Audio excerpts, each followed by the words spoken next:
Hey everyone, welcome back to the Mass Retirees Weekly Update. Today's Friday, February 10th. I'm Sean Duhamel. Thank you so much for joining with us and tuning in again this week. Now, this week's message is going to be a little bit different. Unfortunately, we lost a good friend and colleague of ours over the past week, Chris Condon. Chris was the political director and legislative liaison and legislative director for SEIU 509, off and on over the past 20 plus years. He also served as one of the appointed members to the State Retirement Board. He served with our former president, Ralph White, and our current president, Frank Valeri, in that capacity. And he was just a wonderful person, worked his tail off for public servants and really everybody. You would not find a more caring, empathetic, just selfless person than what you would find in Chris Condon. And our hearts go out to his family and his children. And why really this hits home and is so impactful is that Chris, in fact, was 6 years younger than me. He's 46.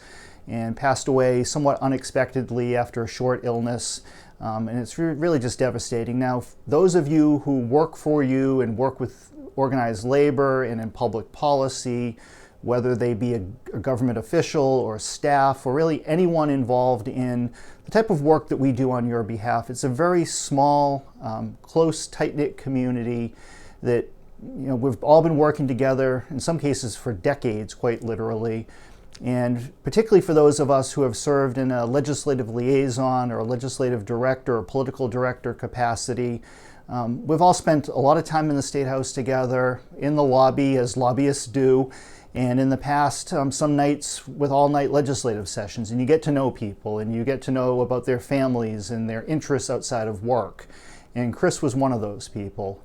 And for all of us who had the pleasure of getting to know him and being part of that circle of friends, it really hits home with all of us. Now, one of the things that Frank Valeri and I were talking about this week when we traveled out to Worcester to say our goodbyes and coming back was just that the way Chris operated and his work ethic and his viewpoint that he brought to public service really was reflective of the mission and the approach and the ethos, if you will, of Mass Retirees and what we have stood for all the way back to 1968. The founding principles that Ralph White and the small group of public retirees working with him back then put together, and the way we have operated for the past 55 years. That is working for you, being your voice, being your advocates, making sure that in retirement that no one is forgotten. Those were all the reasons why this association was created in the first place, and that's why we continue to exist. Now, our primary role here at Mass Retirees is to work as your advocates.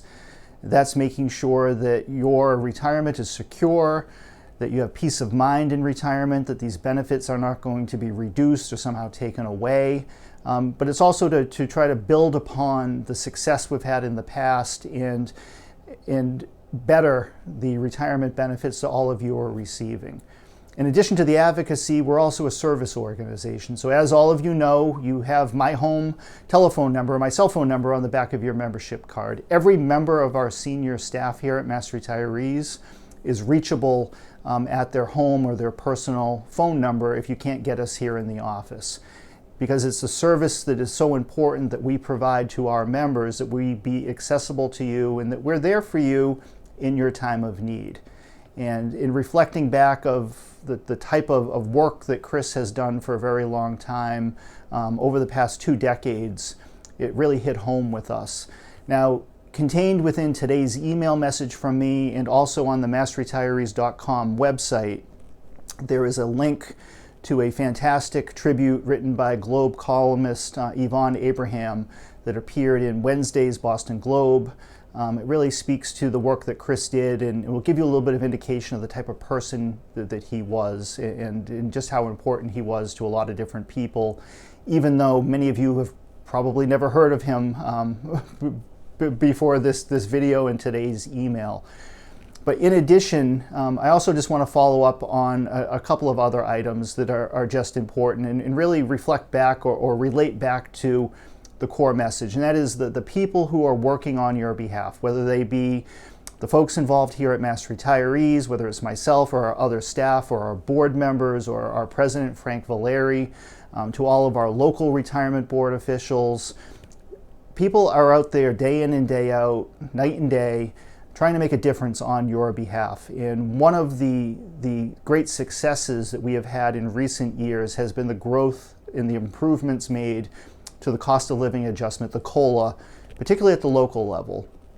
Now, as we've been reporting over the past couple of years, we have made great advances in the COLA base at the local level. And as I pointed out in last week's message, just recently, the Wellesley Retirement Board and the Bristol County Retirement Board have each voted unanimously to go beyond the current $18,000 base and pay a higher base once it is approved by the local governments that govern both retirement systems. And we're very hopeful that that will take place in the coming months and that those new COLA amounts will be in place for July 1st for the FY24 COLA.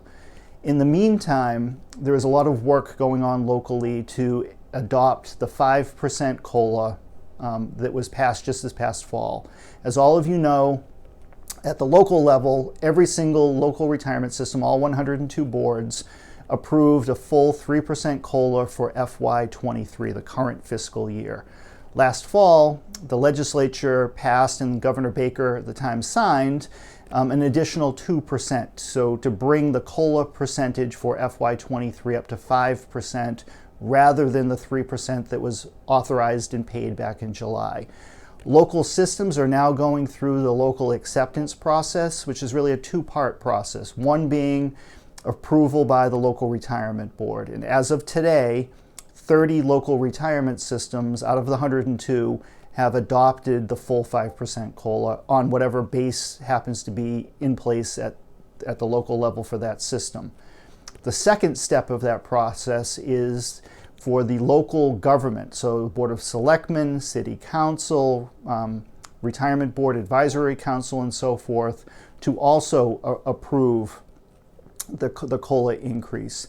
Of the 30 retirement systems that have approved the increase, 16 local governing authorities have also approved it. So 16 retirement systems have fully approved the higher COLA, and those retirees in those systems will begin to receive that higher benefit starting this month, or in some cases, if it was approved previously, some of you have already begun to receive it. The good news, in addition to the fact that there's a growing number of systems approving the higher COLA, is that so far no system and no municipal government has denied or rejected or voted no to adopting this higher level. So we are going to continue to support and work with our local retirement officials, our local retiree activists, people like Chris Condon, who are operating at the local level on your behalf to achieve success across all 102 systems. Now, unfortunately, that's going to be a tall task. We don't expect all 102 systems to approve the higher COLA. It would be great if they would, and we're hopeful that they will do that. But in reality, we're probably going to fall short of that goal, even though we're going to do everything we possibly can to get to all 102 systems. Now, at the same time, we are putting on a full court press to achieve a higher COLA base for state and teacher retirees. We are doing all we can to try to include a $16,000 base as part of the FY24 state budget. We are now working with Governor Healy and her administration in the hope that the governor may include that higher base as part of the budget that she will be filing prior to or by March 1st. The House of Representatives will be taking up their version of the budget in April, followed by the state Senate in May. So we're very hopeful that the legislature and the governor will see fit to increase the COLA base for state and teacher retirees. It has now been 12 years since that base was raised to the current level of $13,000. So we think the time is well overdue for a base increase, and we have documented and outlined for the governor as well as the legislative leadership, whom we're also meeting with at the present time, as to how they can go about paying for this in the future and rolling it into the Commonwealth's pension funding schedule. Also, just highlighting something coming up in the coming week. Next Thursday, the Group Insurance Commission will hold their monthly meeting. We anticipate that the 17-member commission will approve the plan design recommendations made by the staff back in January. But next Friday's weekly update will focus not only as an update on what's happening with the COLA, but also to inform you of any developments that are coming out of the GIC. Now, the health insurance rates that will be established by the GIC will not be known until the first week of March. That's when the premiums will be set. But we will know plan design, meaning co-payments, deductibles, and so forth, next week at Thursday's meeting. Those decisions should be finalized. So we're just about there in terms of knowing the ins and outs of the health insurance plans being offered, the benefits and the cost of the benefits and so forth. And then in April, from the first week of April to the first week of May, the GIC will be holding its annual open enrollment period, where retirees and active employees will have the ability to switch insurance coverage from one plan to the other. Now, pay close attention to the materials coming from our association and our newsletter, as well as anything you may receive in the mail from the Group Insurance Commission or from the insurance company for which you are enrolled in. Now, in terms of our newsletter, the last thing I'll mention is our March newsletter went in the mail today. It's on its way to our members, so you should begin to receive the newsletter maybe even as early as this Saturday, if not by the first of next week. It is, again, chock full of great information about a whole host of work that we're doing on your behalf. Frank Valeri and I, again, have published an editorial by us explaining what took place in terms of Social Security windfall elimination provision at the end of the previous congressional session, as well as our outlook for what's going to most likely take place over the next couple of years. After receiving your newsletter, if you have any questions or comments, please feel free to reach out to myself or another member of our team here at Mass Retirees. Again, if you can't get us in the office, you have our personal contact information on the back of the membership card. And speaking of the membership cards, I want to apologize for those of you who have already renewed your Mass Retirees membership for 2023. You may have realized that you have not received your updated 2023 membership card from us just yet. The reason for that is simple: supply chain. We have now been waiting for the past, I think, 2.5 months for the vendors that we work with that supply the raw materials for the membership cards to send us the bulk order. It's a supply chain problem. They have not been available. We have shopped around to other vendors. No one has them available. Our hope is that we will have the cards in the office over the coming week to 10 days, that we can then print them up and get them out to all of you who have renewed for the current year, hopefully by the end of February, if not into early March. Again, I apologize for this. It's just indicative of the world that we're now in and the supply chain problems that have really affected every single industry out there. So with that, I'm going to sign off for this week. Thank you so much for tuning in. Thank you for your support and your dedication of our association. And we will be back to you again next Friday with an update. Take care, everybody, and stay well.